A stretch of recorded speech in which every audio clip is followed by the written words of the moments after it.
Salut les amis, j'espère que vous allez bien. Bienvenue sur ma chaîne. Ici, on parle de no-code, d'IA, on parle des news, on parle de développement, on parle de créer des choses, on parle d'utiliser des outils. Et aujourd'hui, j'ai envie de vous reparler, encore une fois, d'OpenAI et plus particulièrement de ChatGPT. Parce que oui, j'ai repris un abonnement à ChatGPT. Je trouve que les nouveautés en termes d'interface qu'ils ont proposées sont vraiment super intéressantes. Et en particulier, ils ont enfin ajouté les projets. Et ça, j'attendais ça depuis super longtemps. Donc voilà, ça ne veut pas dire que je vais arrêter d'utiliser Claude, mais je trouve que voilà, j'ai envie de tester plus. Et pour certains usages, je pense que ça fait plus le taf, notamment les projets plus les Canva. Vraiment, c'est hyper intéressant pour faire de la rédaction, des choses comme ça. Allez, on part tout de suite, survoler un petit peu les nouveautés et on va tester et mettre les mains dedans. Alors vous le savez sûrement, nos amis chez OpenAI, ils se sont fait un petit kiff. Ils font là, pendant le mois de décembre, 12 releases, 12 sorties de fonctionnalités un peu cool. La première annonce qu'ils ont fait sur le jour 1, c'était O1 et ChatGPT Pro. Très franchement, allez voir d'autres vidéos. Moi, ça m'intéresse pas trop. Parler vraiment des modèles en tant que tels, je trouve que c'est très difficile. Tester les capacités, franchement, je trouve ça compliqué. Moi, je suis pas un scientifique, je suis pas un chercheur. J'ai trouvé que O1, c'était intéressant sans plus. Honnêtement, aujourd'hui, moi, je fais des trucs très intéressants avec GPT 4o, avec Claude 3.5. Voilà, moi, ce qui m'intéresse plus, c'est la notion d'interface et c'est de ça dont on va parler dans cette vidéo. Mais je résiste pas quand même à l'envie de vous montrer un petit peu leur news. La deuxième news, c'était le renforcement du programme de fine-tuning. Franchement, c'est hyper pointu. Il y a très peu de chances que ça vous serve si vous n'êtes pas dev, IA vraiment, donc on passe. La grosse news évidemment du jour 3, c'était Sora. Franchement, déjà, c'est pas accessible en Europe. Je vais pas faire des pieds et des mains avec un VPN pour aller tester ça. Je m'en fous un peu. La création de vidéos, d'images, c'est pareil. C'est pas mon sujet.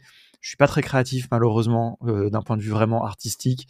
Donc voilà, je laisse des gens faire des trucs cool. Moi, quand j'en aurai l'usage et que je pourrai l'utiliser, j'irai regarder. Ensuite, il y a eu les Canva. Ça, on va en parler. Ils ont fait plein d'améliorations. Les Canva, c'est une fonctionnalité qui est disponible. C'est l'équivalent des artefacts dans ChatGPT. On va en parler parce qu'ils les ont améliorés et c'est vraiment très cool. ChatGPT dans Apple Intelligence, je m'en fous. L'écosystème d'Apple, c'est pas pareil, c'est vraiment pas mon sujet. J'ai aucun truc d'Apple, j'en ai jamais acheté, j'en ai jamais possédé, donc je ne pourrais pas vous en parler. Allez regarder mes confrères, ils vous en parleront mieux que moi. Le mode Advanced Voice vidéo et Santa Mode, pareil, c'est pas accessible en Europe. De toute façon, la plupart de leurs news sont pas accessibles en Europe, donc c'est pas grave. Il y a l'air d'avoir des trucs intéressants, notamment le mode vidéo. Ça, j'avoue que je serais curieux de l'utiliser. En gros, c'est l'idée qu'avec votre téléphone, vous pouvez lui montrer ce qu'il y a autour de vous et ça va s'ajouter au contexte de la discussion que vous avez. Je crois que notre ami Ludo Salen a fait une vidéo là-dessus, vous pouvez aller la voir. Voilà, moi, encore une fois, je suis pas très intéressé. Les choses qui sont pas disponibles en Europe, j'ai pas à aller faire des pieds et des mains. Et puis, c'est pas vraiment... Quand ça viendra, ça viendra, on en parlera. J'ai pas envie de vous montrer un truc que vous pouvez pas tester facilement non plus. Et la dernière news, celle qui m'excite le plus, et c'est celle qui a trigger cette vidéo, voilà, qui est les projets. Les projets, ça existe dans Claude depuis un moment. Moi, je trouve ça hyper pratique. Je trouve ça bien plus simple et bien plus flexible que se créer des custom GPTs ou je ne sais quoi.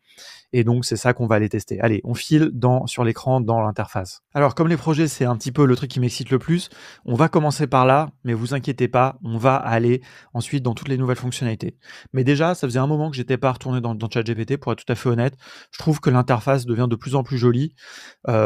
Ici, on a quand même de plus en plus de choses qui viennent agrémenter les capacités. On a la voix qui est revenue, ils ont fait des va-et-vient et tout. Donc on a la voix qui est revenue, la transcription.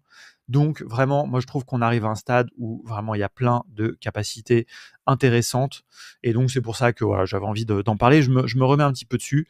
Et puis on verra, j'ai pas de doute que nos amis de chez Anthropic, ils vont rattraper aussi un peu le coup. Vous voyez, c'est un peu la course, je le dis tout le temps. Il y en a un qui dépasse l'autre et puis ça revient. Et voilà. Mais ce qui est important, c'est qu'est-ce qu'on peut faire de tout ça. Alors, je vous ai pris j'ai imaginé un petit cas d'usage et on va se créer un projet. Imaginons que c'est un projet en fait qui va nous permettre de travailler sur notre startup. Voilà. Donc, imaginons qu'on ait créé une startup qui s'appelle EcoRide. Donc, on va appeler ça donc suivi EcoRide. Et donc, on va créer un projet. Et donc, le premier intérêt des projets, évidemment, vous vous en doutez, c'est d'agréger vos différentes conversations sur un projet. Parce que là, vous voyez, s'il n'y a pas de projet, vous avez dans le temps, sur la gauche, là, vous voyez tous vos chats, mais ils ne sont pas groupés. Donc, des fois, c'est un peu chiant. Alors, moi, je mettais des petits emojis, je faisais des petites choses comme ça. Donc, ici, vous voyez qu'on a des projets. Alors, ce qui est marrant, c'est qu'on peut déplacer des anciens chats dans les projets. Ça, c'est possible déjà. Donc, il y a vraiment cette notion de dossier. Vous voyez, si je clique dessus, alors là, tiens, l'interface est un peu buggée. Mais voilà, là, on voit, c'est apparu ici dans les chats. Deux choses que l'on peut faire. Déjà, soit on peut commencer à chatter direct, si vous ne voulez pas utiliser de fonctionnalités particulières. Mais il y a deux choses que je vous invite à faire si vous faites des projets. La première chose, c'est de lui mettre des instructions. Donc, c'est en gros lui donner du contexte qui va être repris à chaque fois que vous allez faire un projet. Donc, vous voyez, en ça, c'est vraiment la même chose en fait que faire des custom GPTs, mais de manière bien plus simple, je trouve. Et très franchement, moi, je trouve que souvent les résultats sont assez similaires. En tout cas, de ce que j'ai vu dans mon usage de Claude, et je suis sûr que c'est pareil chez ChatGPT. Donc ici, voilà, hop, je lui donne du contexte. Je lui dis, t'es un analyste business, machin, tu vas nous aider à suivre notre startup. On lui donne un peu du contexte sur la startup, sur EcoRide, sur ce qu'elle fait. On pourrait mettre plus. Voilà. Hop, je fais enregistrer. Et donc ça, je sais qu'à chaque fois que je vais démarrer un chat, il aura ça. Deuxième chose que je peux faire ici, c'est lui donner des fichiers. Et donc là, ce que je vais faire, c'est que je vais lui donner un fichier CSV que j'ai créé qui contient de la data potentielle venant de chez EcoRide. Et donc ça, c'est pareil, à tout moment, il va pouvoir l'utiliser. Donc ça, c'est pratique. Il n'est pas obligé de l'utiliser. Alors là, je pourrais lui mettre aussi, admettons, un PDF avec le pitch deck, par exemple, de EcoRide, donc la présentation, le PDF. Je pourrais lui mettre un argumentaire commercial, je pourrais lui mettre des images, je pourrais lui mettre le logo, plein de choses comme ça. Bon, on va rester simple, mais le but, c'est pas non plus de partir trop loin. Alors là, j'ai eu une petite idée pour vous montrer, pour rentrer un petit peu dans les autres fonctionnalités, parce que très franchement, sur les projets, il n'y a pas plus à dire que ça. Et donc, on va lancer un nouveau chat. Et donc là, ce que je lui ai dit, nous avons un nom de EcoRide, peux-tu lire le CSV, calculer les principales métriques et identifier les points marquants. Et je lui dis, utilise le Python pour l'analyse, montre-moi les résultats. Hop, rien besoin de plus, on envoie. Et donc là, c'est parti. Et donc là, vous voyez qu'il passe en mode analyse, donc il va générer du code. Là, il me voit qu'il y a des données. Donc, vous voyez, ça, c'est parce que c'est la première demande, lire le CSV. Donc, il vous met tout ça. On pourrait plus lui dire, vas-y, juste fais-moi les calculs. Donc là, ensuite, hop, il génère du code Python. Et ça, c'est un peu nouveau, la manière dont ils l'ont bien mieux fait. C'est beaucoup plus clean. Voilà, bon, il y a une petite erreur qui est sortie.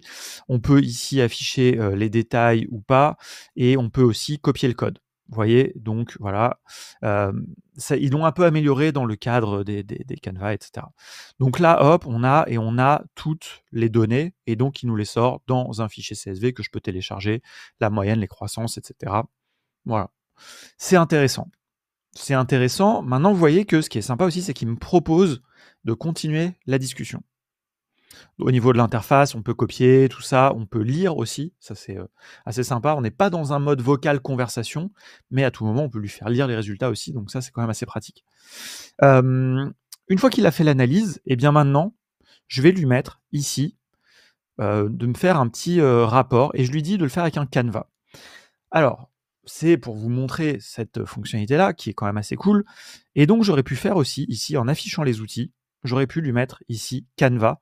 Et donc là, vous voyez, comme il y a un petit Canva qui est apparu au début, je suis sûr qu'il va utiliser un Canva. Si je veux utiliser une image, je peux aussi mettre une image. Ici, on ne retrouve pas les fonctionnalités, pour l'instant en tout cas, d'utiliser les recherches web, etc. parce qu'on est dans une discussion, donc il n'y a plus accès à tout. Mais le plus important, c'est les Canva. Hop, on est parti. Et donc là, maintenant, je lui demande de me faire un rapport. Donc vous voyez, là, tout de suite, donc j'avais déjà fait une vidéo sur les Canva. Et donc là, on passe en mode Canva. Mais vous voyez qu'il y a eu des nouveautés. Donc ici, il me met un petit message, faire un brouillon perfectionné. Bon, voilà. Si je veux en savoir plus, je peux cliquer ici, ça affiche la doc. Moi, je mets « J'ai compris ». Donc là, toujours à gauche, la suite de la discussion. Je peux continuer la discussion. Mais surtout, ici, j'ai mon Canva. Donc là, par exemple, déjà, donc souvenez-vous, les Canva, c'est un peu un espèce de micro Notion pour les gens qui viendraient un peu de la communauté no-code. Mais surtout, ce que j'aime bien, donc par rapport aux artefacts de Claude, c'est qu'on peut modifier le Canva, vous voyez, et il va nous l'enregistrer. Ici, dans suggérer les modifications, ils ont rajouté, il me semble, ça je ne l'avais pas montré la dernière fois, ajuster la longueur. Ajuster la longueur, ça permet de raccourcir un peu ou de rallonger quelque chose. Voilà, je peux laisser ici laisser la longueur. niveau de lecture, si je mets ici collège, ah oui, c'est pour à qui ça s'adresse? Lycée, université, enseignement supérieur. Ah, attendez, si on met collège, ça va être pas mal. Je suis curieux de voir.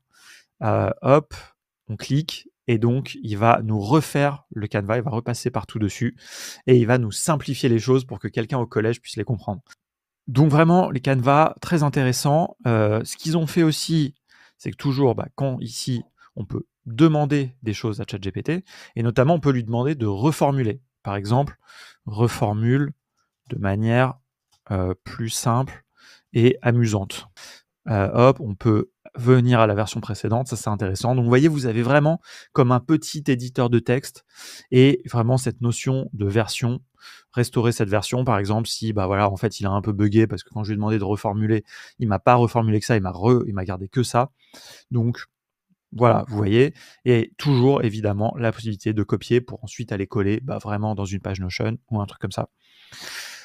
Voilà, donc franchement, vraiment des choses que je trouve très intéressantes.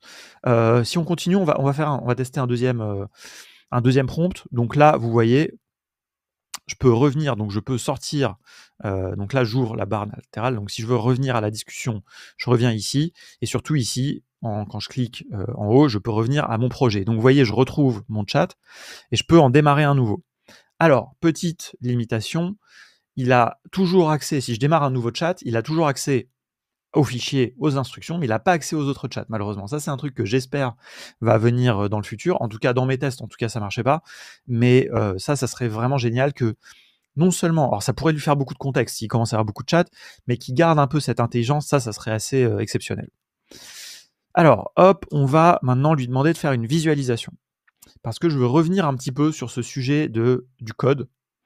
Et donc, vous voyez que là, il fait du Python. Alors, je lui avais mis dans les instructions, mais de toute façon, il fait toujours du Python.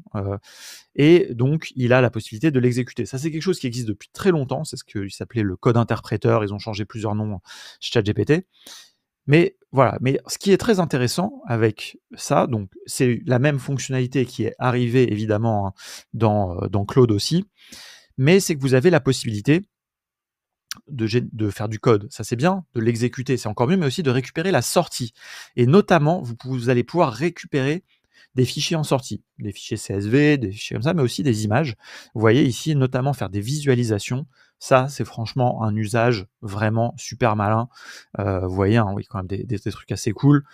Il m'a proposé ça. Donc, vous voyez, hop, il m'a mis aussi un petit peu une analyse.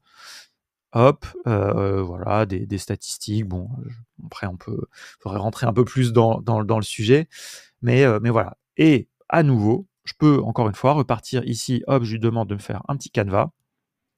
Et ici, hop, je lui mets proposer un plan d'action.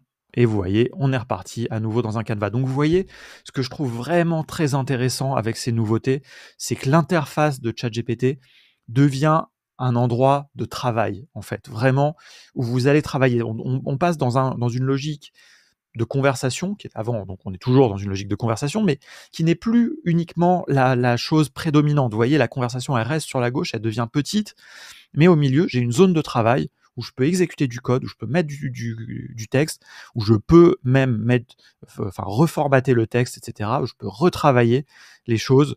Donc, vous voyez, c'est vraiment très intéressant. Il peut nous mélanger des tableaux, c'est du texte riche, comme on pourrait dire. Donc, vraiment, je trouve ça hyper intéressant. Et on peut toujours revenir dans la conversation. Et je pourrais lui mettre ici, propose-moi une image, propose-moi une illustration pour ce rapport. Voilà. Et donc, vous voyez, ça, il me le fait sur le côté.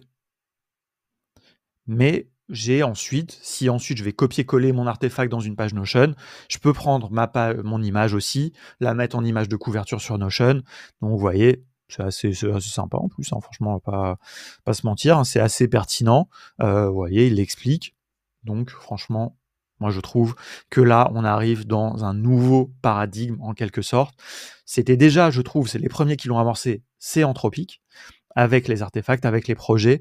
ChatGPT reprend la main, en quelque sorte, en intégrant ces choses-là et en les passant au niveau du dessus. N'hésitez pas à me dire ce que vous en avez pensé, quels sont les usages, quelles sont vos questions, qu'est-ce que vous pensez qu'on devrait creuser? Est-ce que vous allez revenir sur ChatGPT? Est-ce que vous avez jamais quitté ChatGPT? Est-ce que vous allez passer sur Claude? Dites-moi, je trouve ça très intéressant, sachant que chez les concurrents, encore, chez Mistral, il y a des nouveautés, ça sera dans une prochaine vidéo. J'essaye un petit peu de rattraper mon retard après mes vacances et tout, mais voilà, il y aura aussi des petits shorts, donc n'hésitez pas à vous abonner à la chaîne parce que maintenant, je fais des shorts aussi. Donc, quand il y a des petites news, là, je trouve que ça méritait de prendre le temps de se faire une bonne petite vidéo, mais il y a des choses aussi un petit peu plus rapides où, voilà, on fera des petits shorts. Allez, à très bientôt et voilà, à bientôt, c'est tout.